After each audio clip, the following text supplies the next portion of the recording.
வணக்கம், வாழ்க வளமுடன். நீங்கள் அதிகாலையில் எழுந்துருங்க. எழுந்திரிச்ச உடனே யோசிக்க ஆரம்பிக்காதீங்க. மனசை அமைதியாக வைங்க. ஒரு 5 நிமிஷம் அதை முடிச்சுட்டு அப்படியே பொறுமையாக எழுந்திரிச்சு நீங்கள் முதல்ல செய்கிற வேலை என்ன? இந்த ஃபேனை ஆஃப் பண்ணுறது, இதெல்லாம் செய்கிறீங்களா?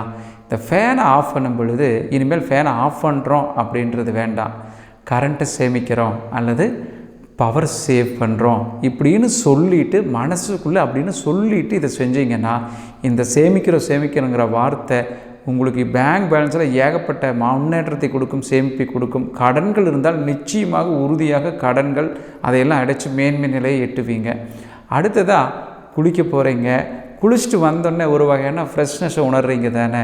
அப்போ அதற்கு என்ன காரணம்? நீர் தானே காரணமாக இருக்குது. அந்த நீருக்கு என்ன பண்ணுறீங்க? அதாவது மனதிலிருந்து உணர்வு நிலையில் நன்றி அப்படின்னு அந்த உணர்வை நீங்கள் வெளிப்படுத்தணும். வார்த்தையாக தேங்க்ஸ் அப்படி இல்லை, அது உணர்வு நிலையில் வெளிப்படுத்துங்க.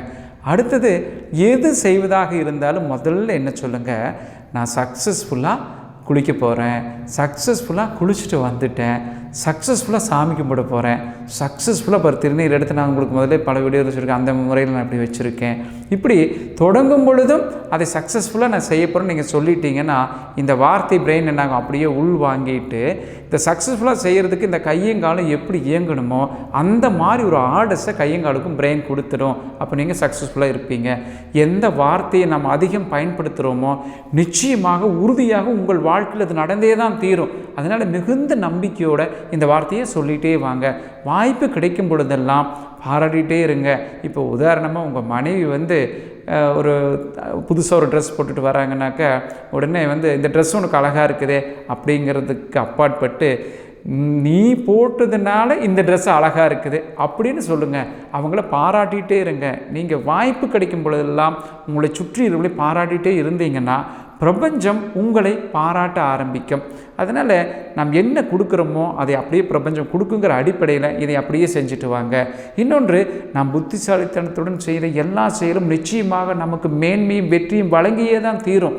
அப்போ நாம் எப்படி புத்திசாலித்தனமாக இருக்கிறது அப்படிங்கிறது தான் இந்த திருநீர் என்ற தன்மை. திருநீரை இந்த கையில் தொடும் பொழுது ஒரு ஞானம் தூண்டப்படும். அடுத்த நமக்குள்ளே 7 சக்கராஸ் இருக்குது, அது தோன்றுறதுக்கான ஒரு சூட்சம் அது எல்லாமே.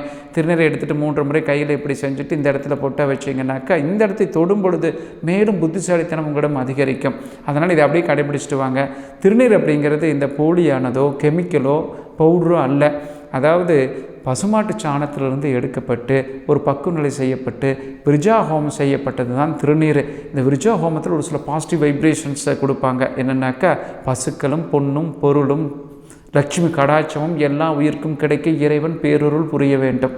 சீரும் சிறப்பும் கீர்த்தியும் புகழும் புஷ்டியும் பிரம்மண்யமும் சற்சந்தானமும் சிரத்தியும் சத்தியும் புத்தியும் எல்லா உயிருக்கும் கிடைக்க இறைவன் பேரருள் புரிய வேண்டும். இப்படிப்பட்ட அதிர்வுகளை அந்த திருநீரில் கொடுத்துருப்பாங்க. அந்த திருநீர் எடுத்து இங்கே வச்சிங்கன்னா அது உங்களை ஒட்டுமொத்த ஆராவியமே ஒரு வகையான பாசிட்டிவ் வைப்ரேஷனை வச்சுட்ருக்கோம். இது எங்கே கிடைக்குன்னு நீங்கள் கேட்குறது புரியுது. நான் ஸ்க்ரீனில் அதை ப்ளே பண்ணுறேன், டிஸ்கிரிப்ஷனே கொடுத்துட்றேன். நீங்கள் அங்கே கேட்டீங்கன்னா உங்களுக்கு அவங்க உதவி செய்வாங்க, கொடுப்பாங்க. அடுத்தது நம்ம அடுத்த வீடியோவில் பார்க்கலாம். வணக்கம், வாழ்க வளமுடன்.